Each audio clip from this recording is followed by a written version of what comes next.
Después de algunas buenas semanas en donde el Señor nos ha permitido meditar en diferentes asuntos necesarios para nuestra vida como iglesia, Dios nos permite retomar lo que ha sido nuestro estudio en esta epístola del apóstol Pablo, en donde tenemos la oportunidad de apreciar cómo Él desea animar, alentar, corregir, amonestar a la iglesia de los Corintios y por medio de aquello ayudarnos tanto a nosotros a poder evitar aquellas cosas que pueden ser peligros latentes y que nos pueden hacer tropezar.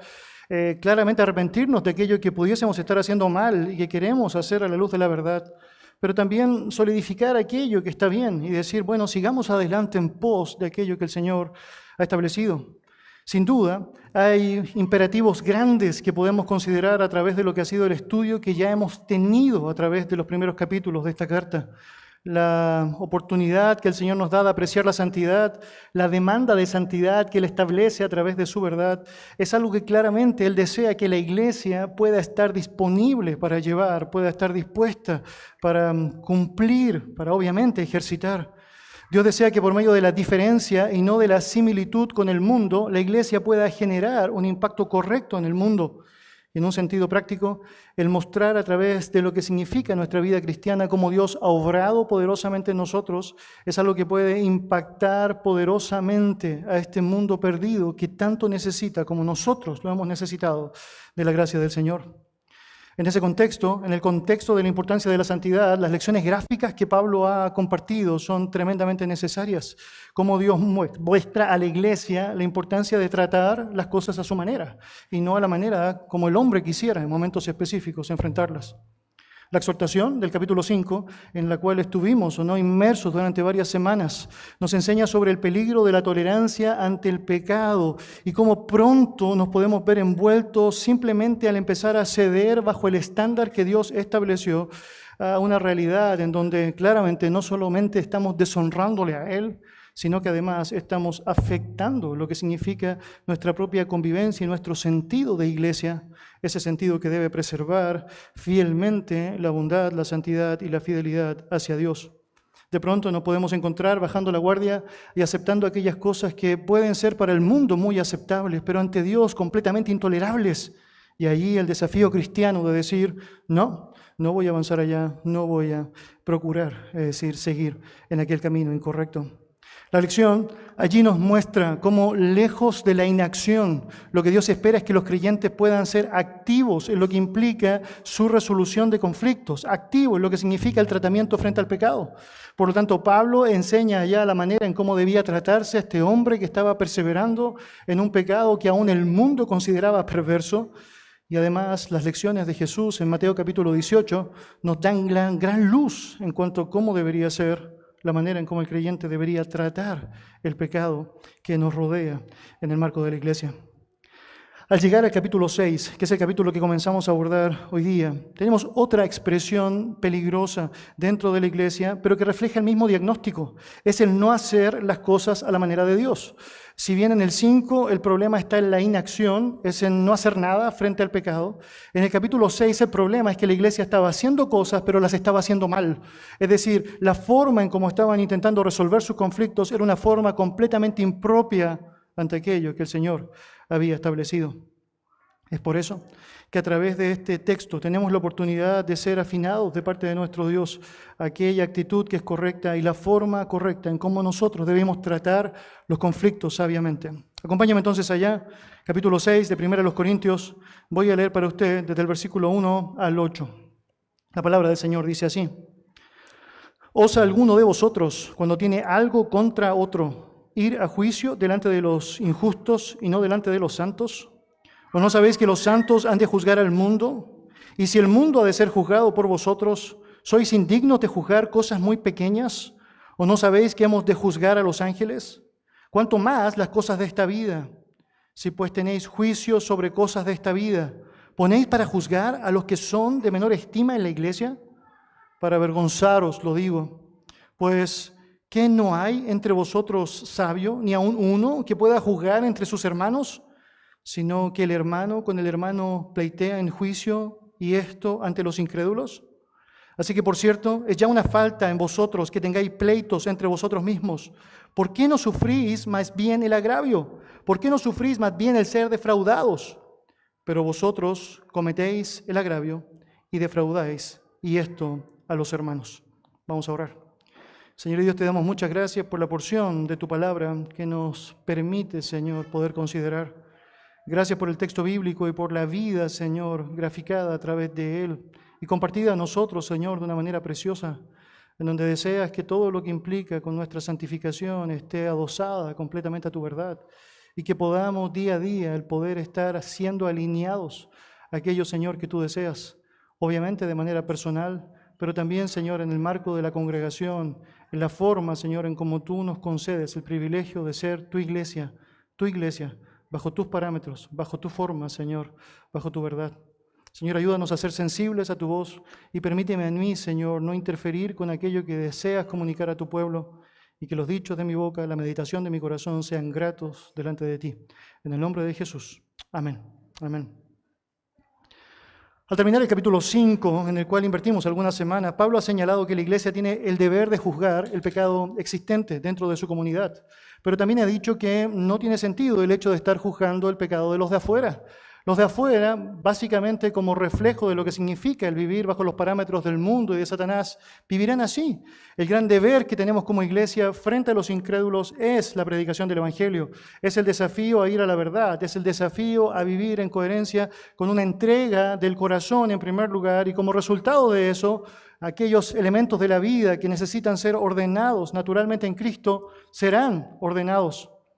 El problema es que cuando llegamos al capítulo 6 nos damos cuenta de que así como la iglesia no tenía el deber de estar injerentemente tratando de juzgar al mundo, también era un error muy grande el hecho de aceptar que el mundo tuviera injerencia dentro de la iglesia. Y el problema que se suscita acá es que los creyentes pensaban que frente a conflictos que podían tener entre ellos, el mejor juez que podían tener era un incrédulo. El mejor tribunal al que podían acudir para zanjar aquello tenía que ver básicamente con un tribunal de justicia. Y en ese contexto, bajo esa lógica secular, estaban entonces siendo absorbidos y acostumbrándose a la idea de que la gran solución se encontraba fuera de ellos, fuera de la verdad, fuera de aquello que Dios había revelado, y pensaban que allá, en ese mundo pagano, podían encontrar respuestas a aquello que no necesitaban encontrar allá. Cuando miramos el texto, nos damos cuenta que hay una problemática tremenda, bien señalada. Dice versículo 1, ¿osa alguno de vosotros, cuando tiene algo contra otro, ir a juicio delante de los injustos y no delante de los santos? Y la escena nos está llevando entonces allá a un momento en donde los cristianos corintios estaban llevando diferencias que tenían con otros cristianos a las autoridades del mundo para que estos fuesen los encargados de deliberar qué sería lo correcto. Y ayuda, yo creo, en este contexto, que yo pueda entregar algo de información histórica. Los griegos tenían la costumbre de enfrentar conflictos de esa manera. Es decir, buscando, después de una pequeña lógica de intento por resolver algo y no lograrlo, la ayuda de otros para que se pudiesen embarcar en el problema, en la situación. Entonces, cada persona que tenía un conflicto con otra buscaban un testigo y entre esos trataban de resolver el asunto con un tercer testigo ajeno, externo al problema, para que pudiese zanjar y no hubiese un empate allá entre términos específicos. No tenemos gran información sobre Corintio, pero sí tenemos sobre Atenas en la historia y estamos al lado de Corintio. Y sabemos que los griegos en Atenas tenían la costumbre de llevar discusiones a árbitros externos para que estos pudiesen zanjarlo. De hecho, es muy interesante que hay vestigios que muestran que había un gran espectáculo alrededor de conflictos que se generaban entre personas, mirando las personas cómo esto se empezaba a resolver. Casi así como un programa de juicios en la actualidad, en donde personas están mirando como testigos, como público, una escena que bien pudiese haber sido resuelta de una manera distinta. La historia nos dice que en Atenas no solamente tenían la opción de zanjarlo así en primer lugar, sino que además, luego de no llegar a un acuerdo en eso, iban avanzando y escalando. Llegaban a un punto en donde se llamaba el Tribunal de los 40, donde 40 debían tomar testimonio de lo que estaba pasando para tratar de resolverlo. Si ese tribunal no llegaba a una conclusión, avanzaban allá al Tribunal de los 200, en donde estos tenían la atribución de poder zanjar aquella situación. Y si tampoco se solucionaba allá, se llevaba al Tribunal de los 400. Y usted podrá imaginar cuánto tiempo se perdía tratando de resolver un conflicto involucrando a tantas personas. Y por otro lado, cómo ahora un problema que comenzaba siendo algo entre tú y yo, terminaba siendo básicamente el hazmerreír de una gran cantidad, una gran población de personas. Usted podría apreciar cómo la historia nos indica que aún los griegos, cuando llegaban a los 60 años de edad, tenían por obligación que prestar un año de servicio para ser parte de estos tribunales de justicia, de estos 40 o 60, 200 o 400, básicamente para completar este tiempo de costumbre, esta práctica acostumbrada que debía ser parte de la lógica en la cual se embarcaban.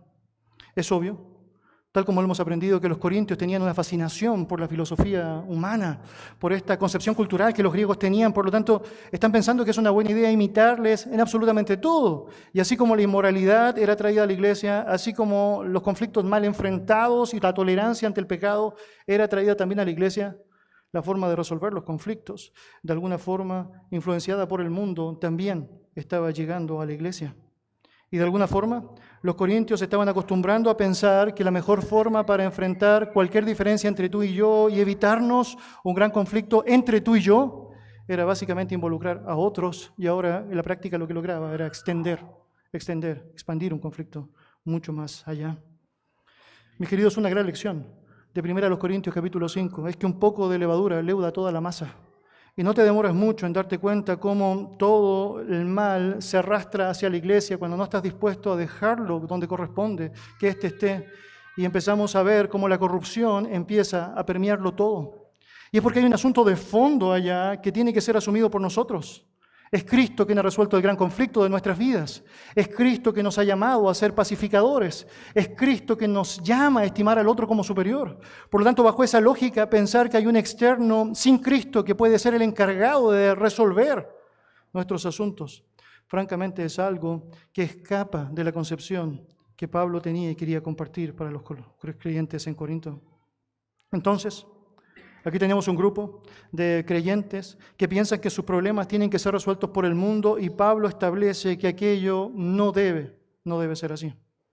Observa otra vez el detalle de las palabras. Versículo 1. ¿Osa alguno de vosotros, cuando tiene algo contra otro, ir a juicio delante de los injustos y no delante de los santos? Permítame leer lo que dice la Biblia de las Américas. ¿Se atreve alguno de vosotros, cuando tiene algo contra su prójimo, a ir a juicio ante los incrédulos y no ante los santos? Y la forma, así, gramática que tiene Pablo para señalarlo allá es bastante fuerte. Pablo está mostrando con sus palabras lo terrible que es para él ver a sus hermanos buscando en otros soluciones que debían ser encontradas entre ellos, por ellos, con la gracia de Dios, con la palabra de Dios. Existe una diferencia, y en vez de abordarla a la manera de Dios, bajo los parámetros de Dios, tal como Él lo ha señalado, se piensa que una buena idea es que el mundo los resuelva. Es que el mundo diga lo que tenemos que hacer. Entonces, el creyente Corinto lleva su conflicto a los injustos, que es una manera de contrastar básicamente al incrédulo con el santo. Es que Pablo no está diciendo acá que en los tribunales de justicia seculares puede haber algo de justicia. Hay jueces que pueden ser tremendamente morales y que pueden zanjar correctamente asuntos específicos. Lo que Pablo está haciendo acá es contrastar fundamentalmente el creyente del injusto en el sentido de aquel que no ha sido justificado por Cristo y que por lo mismo no tiene todas las herramientas, todo el discernimiento y todo el peso del entendimiento de la verdad para poder zanjar de manera coherente en cada momento aquellos asuntos que deben ser zanjados bajo la luz de la verdad. En ese contexto, el término injusto no tiene el sentido salvífico, ya que es obvio, tiene un sentido salvífico, ya que es obvio, naturalmente, que hay un contraste que desea marcar entre ellos y los creyentes. De hecho, ayuda que el texto menciona básicamente la diferencia entre incrédulos y santos, básicamente mostrando allá cómo los creyentes corintios llamados a ser santos, que eran santos posicionalmente, debían actuar en santidad, y esa santidad debía verse reflejada en la manera en cómo trataban sus conflictos, resolvían correctamente sus conflictos. Ahora, déjeme decirlo así, ¿cuál es el beneficio de llevar nuestros problemas ante el mundo? Y hay paradojas allá que no debemos desatender. Si la iglesia es la esperanza del mundo a través del mensaje que Cristo puede entregarles, ¿cuál es el sentido de la iglesia buscando su esperanza en el sistema del mundo para encontrar la solución a sus conflictos? Permítame decirlo otra vez, de esta manera. Si la iglesia es en Cristo la esperanza del mundo a través de su mensaje, su obra, lo que va a impactar al mundo a través de su vida, ¿cuál es el sentido de que la iglesia busque en el mundo la esperanza para poder resolver sus conflictos? Y la verdad, hermanos, eso no debería ser así. ¿Para qué? ¿Para qué darle al mundo la posibilidad de ridiculizar el cristianismo, dividir la iglesia, blasfemar en nombre de nuestro Señor, divulgar aquello que es francamente innecesario y que podríamos en su gracia tratar correctamente? El asunto es que si tenemos un problema, debemos enfrentarlo bíblicamente, debemos tratarlo a la manera de Dios, tal como Él lo ha expresado a través de su palabra. Y hacer firme el argumento de Pablo será claro al señalar elementos que tú y yo no debemos desatender. En primer lugar, note allá cómo a través de esta lógica Pablo desea hablar de la proyección del cristiano. Mire versículo 2, por favor. ¿O no sabéis que los santos han de juzgar al mundo? Y si el mundo ha de ser juzgado por vosotros, ¿sois indignos de juzgar cosas muy pequeñas? A través del versículo 2, versículo 3, versículo 4, tenemos una serie de preguntas retóricas, pero antes de abordarlas detalladamente, permítame mencionar algo que me parece muy interesante, la importancia que Pablo le asigna a la iglesia como una comunidad escatológica, y déjeme decirlo de esta manera, es que cuando nosotros tenemos una confianza en la esperanza gloriosa, cuando nosotros tenemos una visión correcta de lo que va a pasar, eso tiene necesariamente que tener implicancia en la manera en cómo nos movemos ahora. Cuando tú tienes una concepción clara, por ejemplo, del cielo, no se te hace tan complejo el hecho de considerar en tu vida la importancia de hacer tesoros en los cielos y no acá en la tierra, por ejemplo. Cuando tienes una concepción correcta de que Cristo vendrá, naturalmente estás pensando de la manera correcta en cómo en fidelidad esperas su venida. De hecho, precisamente, este es el argumento que Pablo utiliza en el capítulo 4. Él está hablando de los siervos de Dios como mayordomos que están allá velando por vivir en fidelidad ante Dios, sabiendo que Dios vendrá y traerá consigo recompensa. Por lo tanto, una visión correcta de lo que significa la verdad escatológica, el futuro, las promesas de nuestro Dios, debe tener un impacto en lo que significa nuestra realidad presente. Y es precisamente eso lo que Pablo está haciendo. Él va a estar mencionando asuntos que tienen que ver con el futuro y que la iglesia, al considerarlos, debe considerar su forma de vivir correctamente o atentamente ante aquella verdad. Por lo tanto, hay luz de la realidad que va a ser llevada y responsabilidades que tienen que ser asumidas. Otra vez, mira el versículo 2. El texto dice, ¿o no sabéis que los santos han de juzgar al mundo? Y lo que Pablo hace con ello es básicamente plantear un argumento que tiene su origen en el Antiguo Testamento. Cuando tú y yo apreciamos, por ejemplo, el libro de Daniel, capítulo 7, versículo 22, la palabra del Señor dice en relación a la segunda venida de Cristo lo siguiente: hasta que vino el anciano de días y se dio, note, el juicio a los santos del Altísimo. Y llegó el tiempo y los santos recibieron el reino. Hay un momento en el futuro en donde los creyentes disfrutaremos del hecho precioso de ser, en la gracia del Señor, corregentes con Cristo, en lo que será su propio reino. Y tendremos la capacidad de cogobernar, juzgar este mundo. Un momento en donde será latente todo aquello que la palabra del Señor expresa como promesas para el cristiano que persevera correctamente en su fe. Promesa como la que se describe en 2 Timoteo capítulo 2, versículo 12, que si sufrimos con Él, también reinaremos con Él. Y todo aquello implicando esta idea de gobernar, supervisar, juzgar la realidad en el reino de Cristo. Es precioso mirar, por ejemplo, Apocalipsis capítulo 3, versículo 21, y ver cómo el texto muestra a los creyentes sentados en el trono de Cristo con Él. El texto dice, al que venciere le daré que se siente conmigo en mi trono, así como yo he vencido y me he sentado con mi Padre en su trono. Hablándonos a través de aquel texto del precioso privilegio que solo en Él podremos gozar. Y en Apocalipsis capítulo 2, versículos 26 y 27, apreciamos más detalles de aquello al respecto. Al que venciere y guardare mis obras hasta el fin, yo le daré la autoridad sobre las naciones y las regirá con vara de hierro y serán quebradas como vasos de alfarero, como yo también la he recibido de mi Padre. Por lo tanto, Mis hermanos, la palabra del Señor está señalando algo que es precioso y que tiene que ver con un regalo más de nuestro Dios hacia los suyos. Y nos habla específicamente de que algún día, cuando llegue el momento del reino de nuestro Señor Jesucristo, vamos a cogobernar el mundo con Él. Tendremos una responsabilidad, tomaremos decisiones como corregentes de Cristo. Y aprecia el punto de Pablo al señalar una verdad tan tremenda como esta. Si vamos a estar en la Corte Suprema con Cristo, en la Corte Suprema de Él, si vamos a gobernar al mundo, parece bastante evidente que deberíamos tener la capacidad para resolver los problemas triviales que enfrentamos entre nosotros en la actualidad. Si la norma de conducta para resolver los conflictos en el reino de Cristo será su verdad, ¿cuál es la razón por la cual esa misma verdad que permanece para siempre y que tú y yo tenemos no es suficiente para que podamos resolver nuestros conflictos ahora? ¿Por qué un incrédulo debería hacerlo mejor que nosotros? Este es básicamente el punto de Pablo. Ese es todo su punto. Que debido al carácter final que Dios le ha dado a la iglesia, ajustándola para gobernar el mundo, esta debería ser capaz de poder enfrentar y resolver sus propios conflictos. Pablo le señala a los Corintios en el verso 2, si un día se van a sentar en el Tribunal Supremo para juzgar al mundo, ¿no están calificados ahora para juzgar asuntos pequeños, triviales, que cada día podemos enfrentar y que van a surgir entre nosotros por la realidad obvia de nuestra propia pecaminosidad? ¿Es verdad que no pueden solucionar problemas triviales? Es el punto de Pablo.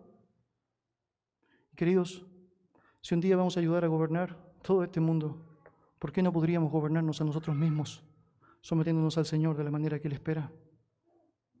Cuando los cristianos tienen peleas, tienen disputas terrenales entre ellos, resulta tremendamente inconcebible pensar que aquellos van a estar bien capacitados para avanzar un poco más allá. Y aunque es cierto que la gracia del Señor será suficiente para poder perfeccionar nuestras vidas, glorificarnos y hacernos en Él lo que necesitamos ser, el estímulo de aquello, el descanso en lo que significa el cumplimiento de Dios y sus promesas debería hacernos pensar en la responsabilidad que tenemos ahora de adosarnos a aquello con su mismo poder, con su misma autoridad, con su misma verdad suficiente para saber cómo deberíamos proceder. Si dos o más cristianos no pueden ponerse de acuerdo entre ellos, la palabra del Señor está tratando de enfatizar el punto de debes buscar a otro dentro de la misma comunidad para que puedan hacer lo necesario para resolverlo. El creyente menos habilitado, que busca el consejo de la palabra de Dios, es mucho más competente para solucionar desacuerdos entre hermanos creyentes que el juez más instruido e experimentado de las leyes humanas. Pero que al ser incrédulo, desconoce la fuente de la verdad, la fuente de la esperanza, la fuente de lo necesario para saber cómo proceder. Pero Pablo no se queda solamente allá. Él no solamente está diciendo, si un día vamos a gobernar el mundo, bueno, deberías en la práctica saber gobernar correctamente tu vida, deberías saber gobernar claramente los conflictos. Si un día vas a juzgar al mundo, francamente, deberías saber hacerlo. Él va un poco más allá. Mira lo que dice el versículo 3. ¿O no sabéis que hemos de juzgar a los ángeles? ¿Cuánto más las cosas de esta vida? Eso es bien interesante. Pablo agrega algo allá que, bueno, explota naturalmente en nuestra cabeza, ¿o no? Dice que algún día también los creyentes se van a sentar en el juicio o van a gobernar, que es otra palabra para expresar allá también el término de regir o de juzgar, sobre los ángeles. Y honestamente no tenemos mucha información bíblica allá, pero al menos debería decirle que a través de lo que tenemos podemos decir algunas cosas que son necesarias. El término ángeles que aparece descrito allá no nos da la calificación de si estos son una referencia a los ángeles buenos o a los ángeles malos. Recordarás que la Biblia nos habla de ángeles que están caídos. Esa mención a los ángeles caídos en la antigüedad porque no guardaron su dignidad y fueron apresados en prisiones de oscuridad. Dice la palabra del Señor que aguardan en aquel contexto el día de su propio juicio. Cuando apreciamos la palabra de Dios en 2 de Pedro, capítulo 2, versículo 4, el texto dice, porque si Dios no perdonó a los ángeles que pecaron, sino que arrojándolos al infierno los entregó a prisiones de oscuridad para ser reservados al juicio. Obviamente con eso está señalando, llega un momento en donde estos ángeles serán juzgados. Judas capítulo 6 aporta para la misma escena. Dice que los ángeles que no guardaron su dignidad, sino que abandonaron su propia morada, los ha guardado bajo oscuridad en prisiones eternas para el juicio del gran día. En ambos textos hay una referencia específica a ángeles malos y Dios menciona que habrá un juicio.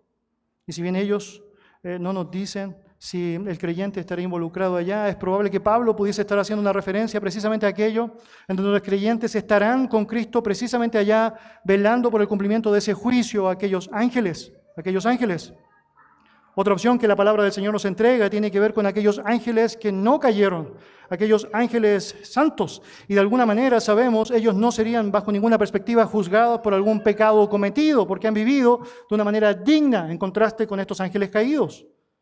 Y allá es donde probablemente la lógica de autoridad, de gobierno, de superioridad en términos de posición, es algo que podría ser aplicado para la vida de los creyentes. Si tuviese que decir cuál es la opción que adoso, bueno, debería decir las dos. De alguna u otra manera, es decir, los creyentes tendremos el privilegio de estar con Cristo y presenciar naturalmente cómo el juicio será aplicado a aquellos que hicieron lo incorrecto. Pero lo cierto es que aquellos que recibimos el carácter de Cristo y que tendremos la semejanza de Cristo, tendremos el privilegio también de Cristo de ver cómo todo se pone bajo su autoridad. Y junto con Él apreciamos de esa autoridad en el futuro. El punto de Pablo otra vez es este. Si un día los creyentes tendrán esa oportunidad, ese privilegio precioso, esa gran instancia de poder compartir de la gloria de Cristo y verse en responsabilidad frente a otros seres tan increíbles como los ángeles, ¿cómo es posible que no podamos resolver nuestros propios conflictos? ¿Cómo es posible que no podamos ponernos frente al otro y tratar de resolver de la manera bíblica aquello que deberíamos resolver? Pablo, de hecho, menciona al terminar el versículo, cuánto más las cosas de esta vida.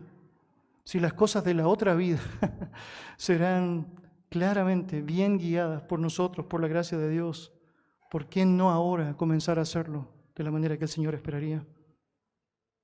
Acompáñame al versículo 4. Mira lo que sigue diciendo el texto. Si pues tenéis juicios sobre cosas de esta vida, ¿ponéis para juzgar a los que son de menor estima en la iglesia?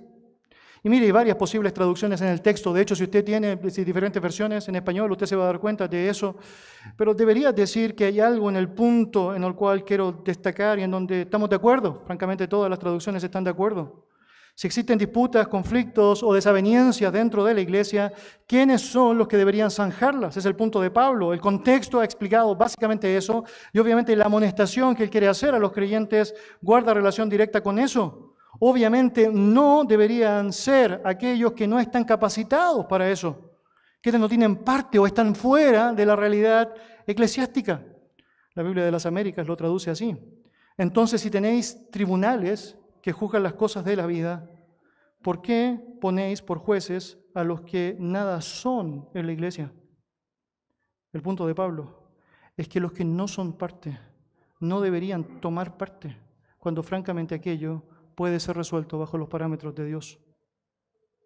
La expresión de Pablo es bien enfática, y contrasta firmemente con la expresión del versículo 4 o del versículo 14 del capítulo 4, porque cuando llegas al capítulo 4, en el verso 14, notas cómo él está amonestando a la iglesia y él le dice, mire, esto yo no lo digo para avergonzaros, sino simplemente para amonestarlos. Es decir, no tengo la intención de que ustedes se avergüencen, simplemente quiero hacerlos reaccionar. Pero cuando llega a este capítulo y a este versículo específico, él no va con rodeos. Él dice, ahora sí tengo la intención de que se avergüencen. Es porque es una vergüenza lo que están haciendo. Es que no están mirando claramente las cosas como deberían ser vistas. ¿Cómo es posible que ninguno pueda ser capaz de poder solucionar un asunto que tiene que ver con ustedes y que tiene todo lo necesario a través de la palabra para poder hacerlo? ¿Cómo es posible que los santos corintios, a quienes no les faltaba ningún don, como dicen los primeros versículos al comenzar esta carta, quienes tenían la autoridad bíblica para saber qué hacer y cómo hacerlo, no estaban echando mano de aquello?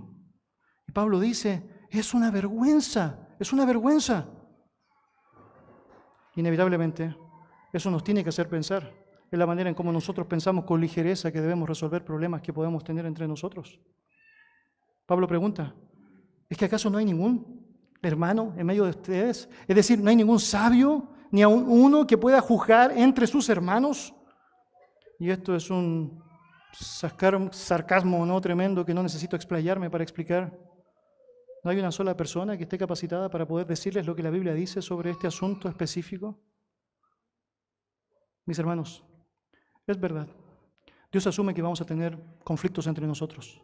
Vamos a tener problemas, vamos a tener desavenencias en momentos específicos de nuestra vida. El hecho de que el Señor haya normado la disciplina de la iglesia en Mateo capítulo 18 es porque Él avisoraba que problemas iban a ser reales y que debíamos saber cómo tratarlos a la manera que Él había establecido a través de su palabra. Vamos a tener situaciones difíciles, vamos a entrar en conflictos que van a ser complejos. De pronto, entre nuestra triste humanidad, nos vamos a mantener entrampados en ciertas situaciones incorrectas. Y de pronto nos vamos a ver tentados a hacer una de estas dos malas opciones. Por un lado, decir, tengo un problema con mi hermano y bueno, no hay forma de resolverlo, por lo tanto, se acabó mi vida con él, entonces le hago la cruz, pero no esa cruz, sino esta cruz, ¿no? Y se acabó. Es decir, francamente no tengo ningún tipo de relación con él, es decir, no le saludo, no le hablo, no le miro, no, nada, absolutamente nada. Se acabó. Y pensando que esa es una buena idea, porque asumo que nunca se podrán resolver los conflictos con él, empiezo entonces a atesorar una tremenda raíz de amargura que empieza a crecer y crecer y crecer y crecer y crecer. Obviamente esa no es una solución. O la otra opción es pensar que mi problema contigo debe zanjarlo a alguien que no tiene que ver ni contigo ni conmigo, que no tiene que ver con Cristo, que no tiene que ver con la palabra. Entonces busco a alguien de afuera que me diga qué es lo que tengo que hacer. Y el riesgo alto de que esa persona de afuera me diga bajo los principios de afuera lo que es mejor para afuera es tremendamente peligroso. No resuelves nada, absolutamente nada así. Ninguna de esas dos opciones son las opciones correctas. Y es porque diferencias difíciles de resolver no significa que debemos, es decir, dejar de resolverlas o que debemos involucrar a otros sin Cristo a que las resuelvan. Implica que necesitamos ayuda cristiana para resolverlas. Y es porque a veces las distancias que vamos a tener entre tú y yo serán tan grandes para nosotros que necesitamos pedirle a otro que nos ayude a sobrellevar esa carga y a tratarla correctamente. Eso es lo que nos enseña Gálatas capítulo 6, versículo 2. Sobrellevad los unos las cargas de los otros y cumplid así la ley de Cristo. Hermanos, ese texto es precioso. Es porque cuando pensamos en el argumento que Pablo da para que podamos sobrellevar los unos las cargas de los otros, es tremendamente impactante apreciar que nos está llevando precisamente a la ley que Cristo estableció, que nos dice que debemos amar a Dios con todo nuestro corazón, con toda nuestra alma, con todas nuestras fuerzas, pero también dice que debemos amar a nuestro prójimo como a nosotros mismos. Es decir, en la práctica, lo que Pablo está señalando allá es que la mejor manera de poder amar correctamente al otro es sabiendo compartir tu carga y ayudar al otro a sobrellevar correctamente esa carga. No es desligarnos ni tampoco pedir ayuda a quien no tiene idea cómo ayudarme a resolver esa carga. Eso es básicamente lo que el Señor quisiera que entendiésemos. Y es que al solucionar nuestras propias disputas, damos testimonio al mundo de que realmente podemos contar con una unidad, con una humildad, con armonía en lo que significan nuestros actos. Cuando recurrimos a los tribunales públicos, nuestro testimonio es todo lo opuesto. Es que no pudimos, no lo logramos o no quisimos resolverlo como deberíamos. Lo que Pablo quiere decir es que los corintios no deberían darle al mundo la posibilidad de ridiculizar a su Cristo y dividir la iglesia. Al acudir a un juez gentil, los corintios estaban pasando por alto el principio de tomar la sabiduría de Dios y resolver bíblicamente los conflictos que rodeaban su existencia. O dicho coloquialmente, no entendían que la ropa sucia se lava en casa. Proverbio chino. Si los cristianos tienen diferencias, debieran aclararlas en la presencia del Señor, en medio de la iglesia. ¿No es esa la enseñanza de Mateo 18? ¿Ves a alguien que ha pecado? Bueno, vas y le enfrentas con su pecado. Si se arrepiente, se acabó. Listo, no hay que llevarlo ni a los 40, ni a los 200, ni a los 400. Se acabó. Si no se acabó, vas con uno o dos testigos. Es decir, no más que eso. Es decir, allá está. Y busca su arrepentimiento. Y si se resolvió, allá está, se acabó. Pero si aún no decide responder a la verdad bíblica, bueno, lo llevas a la iglesia, pero solo ahí lo llevas a la iglesia, pero a la iglesia, solo a la iglesia. Y logras tratar la situación de la manera que debe ser tratada. Acompáñame al versículo 6, por favor, de 1 Corintios 6. 1 Corintios 6, versículo 6 dice, sino que el hermano con el hermano pleitea en juicio y esto ante los incrédulos. Y otra vez, enfatizando el punto, Pablo está cerrando completamente esa idea, diciendo, no puede ser, esto es una vergüenza, no tiene sentido. ¿Acaso no hay nadie que pueda juzgar en medio de vosotros diferencias? ¿Acaso no hay ninguna persona sabia dentro de la iglesia que sepa de la Escritura, al cual puedas decirle, por favor, ¿me podrías ayudar? Tengo este problema con mi hermano, ¿podrías decirnos qué dice la Biblia sobre eso? Bueno, no hacían eso, y el contraste bien marcado, se pleiteaban en juicio, se llevaban a tribunales y hacían eso ante los incrédulos. Y hermanos, cuán peligroso es pensar que ese amor propio que toma trascendencia y que es tan incorrecto está haciendo lo que no debe hacer. ¿Cuánto amor propio se necesita para eludir todas las herramientas bíblicas que Dios nos ha dado y pensar que es una buena idea hacer lo necesario para que un incrédulo delibere por nosotros? ¿Cuánta obstinación, cuánta ceguera puede existir en nuestro corazón frente a aquello que Dios ha sido tan claro, tan claro? El mandato es concreto. Mis hermanos, debemos amar a nuestro prójimo. Y cuando observamos a los corintios nos damos cuenta que precisamente ahí es donde tenían un gran problema. Allí la razón de 1 Corintios 13, ¿o no? Es que si puedes trasladar los montes de un lugar a otro y no tienes amor, pues de nada te sirve, ¿no? Francamente podrías hacer todo lo que quisieras hacer, pero sin amor no tiene sentido. Y cuando piensas en un conflicto con un hermano y quieres desligarte del amor frente a ese conflicto, francamente eso tampoco tiene sentido para la vida de un creyente. Y el amor por esencia, es decir, ama, el amor por esencia perdona, el amor por esencia manifiesta misericordia, el amor por esencia cubre las faltas. ¿Dónde está el carácter de un creyente que piensa que frente a cualquier diferencia que puedo tener con otro, es una buena idea que alguien no creyente sea el que lo zanje? Un cristiano no debiese ordenar sus actos por recompensa o por un deseo de venganza. ¿Cuál sería el sentido de que esto fuese así? Un cristiano ordena sus actos fundamentados en el amor y el perdón. ¿No es así?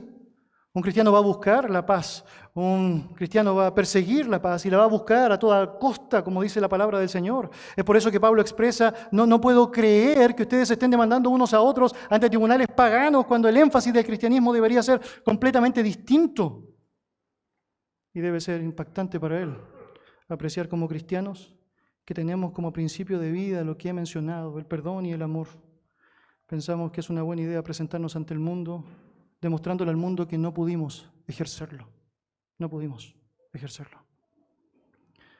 Mis queridos, la secularización actual en la que nos encontramos insta a la gente a demandar sus derechos. Y si se les niega sus derechos, bueno, tratan de hacer todo lo posible por llevar el asunto a los tribunales. Eso suena un poco diferente a niéguese a sí mismo, ¿no? Es que no estás enfatizando tus derechos. Es que cuando Cristo ha tomado el control de tu vida, ahora se trata de Él y lo que Él determina. Es que Él se encarga de cuidarme, Él se encarga de darme lo que yo necesito. Por lo tanto, yo me encargo de darle lo que Él demanda. Significa su gloria, significa obediencia, significa hacer precisamente lo que Él ha establecido a través de su palabra. La Biblia enseña que debe prevalecer el amor en los actos del creyente. En práctica debe traducirse en lo que significa la reconciliación y la manera correcta en cómo busco activamente el hecho de resolver el conflicto, ser un pacificador, ser alguien que contribuye con lo que significa la unidad y no las desavenencias. Las disputas no aclaradas personalmente deben resolverse con la ayuda de un tercero, pero un tercero dentro de la iglesia, un creyente maduro que va a poder decir francamente a través de la Biblia lo que yo no he podido por mi obstinación, probablemente en momentos específicos, o por mi ignorancia a través de lo que dice la Biblia, pero que allá actúa y me ayuda. ¿Por qué entonces la osadía de ir a los tribunales? Y allá el punto directo de lo que Pablo quisiera abordar en estos primeros versículos del capítulo. Permíteme terminar de esta manera, con algo que ahondaremos la próxima semana, si el Señor así en su gracia lo permite. La Biblia no señala que los cristianos tienen prohibido entrar a un tribunal bajo cualquier circunstancia. De hecho, en algunas situaciones, entrar a un tribunal de justicia será francamente inevitable. Tendremos que estar ahí. Lo que señala nuestro texto es que no debe ser, bajo ninguna perspectiva, la motivación de un cristiano pensar que un incrédulo es el que va a resolver un conflicto que el cristiano debería resolver, que el cristiano debería tratar. Y en ese contexto, obviamente, hay mucho que deberíamos decir y mucho que deberíamos aprender. Pero aún cuando es asumible que será inevitable que en algún momento estemos en un tribunal, ya sea porque otro nos haya involucrado en una situación en donde tenemos que presentarnos allá y someternos a las autoridades superiores que han sido dadas por Dios para que zanjen ciertas determinaciones legales, o ya sea porque nos vemos envueltos en una situación de ilegalidad, el espíritu presente en todo esto debe ser el correcto, y el espíritu debe seguir siendo el amor y el perdón, debe seguir siendo no la venganza injustificada, no hacerle pagar al otro lo que creo que tiene que pagar, sino más bien entender que Dios sabe lo que hace y que estoy tratando de hacer bajo sus principios todo aquello que el Señor me permite y me demanda hacer. Mis hermanos, ¿cuánto cambiaría en nosotros si realmente creyésemos las palabras de Dios y confiásemos que Él tiene cuidado de nosotros? Él tiene cuidado de ti, Él tiene cuidado de mí, Él cuida de las aves, ¿o no? Él va a cuidar de ti, Él va a cuidar de mí. ¿Cuándo cambiaría de nosotros si en la práctica creyésemos de todo nuestro corazón que Él ha dicho que no nos va a dejar ni nos va a desamparar? ¿Cuánto cambiaría francamente nuestro corazón si supiésemos y creyésemos que Él es vengador de los suyos? Por lo tanto, no tienes que vengarte, no tienes que buscar la opción de hacer lo que Dios puede hacer mucho mejor que tú y en completa y plena justicia. ¿Cuánto cambiaría de nosotros si francamente entendiésemos que Dios no tiene por inocente al culpable y que Dios otorgará la justa retribución? ¿Cuánto cambiaría de nosotros si realmente entendiésemos que todo lo que tenemos que vivir, aún los conflictos con nuestros hermanos, son instrumentos de Dios para nuestro bien, para conformarnos a la imagen de Jesucristo, y que en vez de buscar al mejor juez del mundo, estuviésemos disponibles para entender que el mejor juez del universo tiene el control de las cosas y lo que debemos hacer es entregarnos en sumisión a Él y responder bajo los parámetros que Él estableció? Que Dios nos ayude. Vamos a orar. Señor y Dios, te damos muchas gracias por darnos tu palabra. Nos bendices a través de ella, Señor, y nos permites poder apreciar cómo, Señor, debemos movernos, cómo debemos, Señor, experimentar un espíritu correcto frente a las diferentes situaciones que vamos a vivir. Señor, sabemos, somos seres humanos, pecadores. Y, Señor, clamamos por la restauración de este cuerpo de muerte. Pero también sabemos, Señor, que mientras estemos acá, tú nos has dado parámetros, pautas, Señor, para poder darte la gloria, para poder vivir vidas santas, para poder resolver situaciones que en momentos específicos tendremos que enfrentar.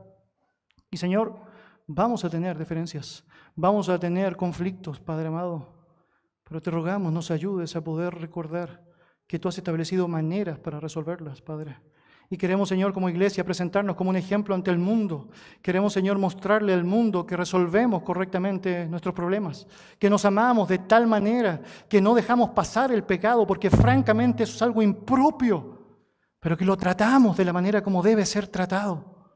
Y, Señor, amamos tanto al otro que estamos buscando su restauración, que buscamos la corrección de nuestras vidas juntos y buscamos las maneras en cómo podemos ser alentados, oh Dios y Padre, por lo que significan tus principios.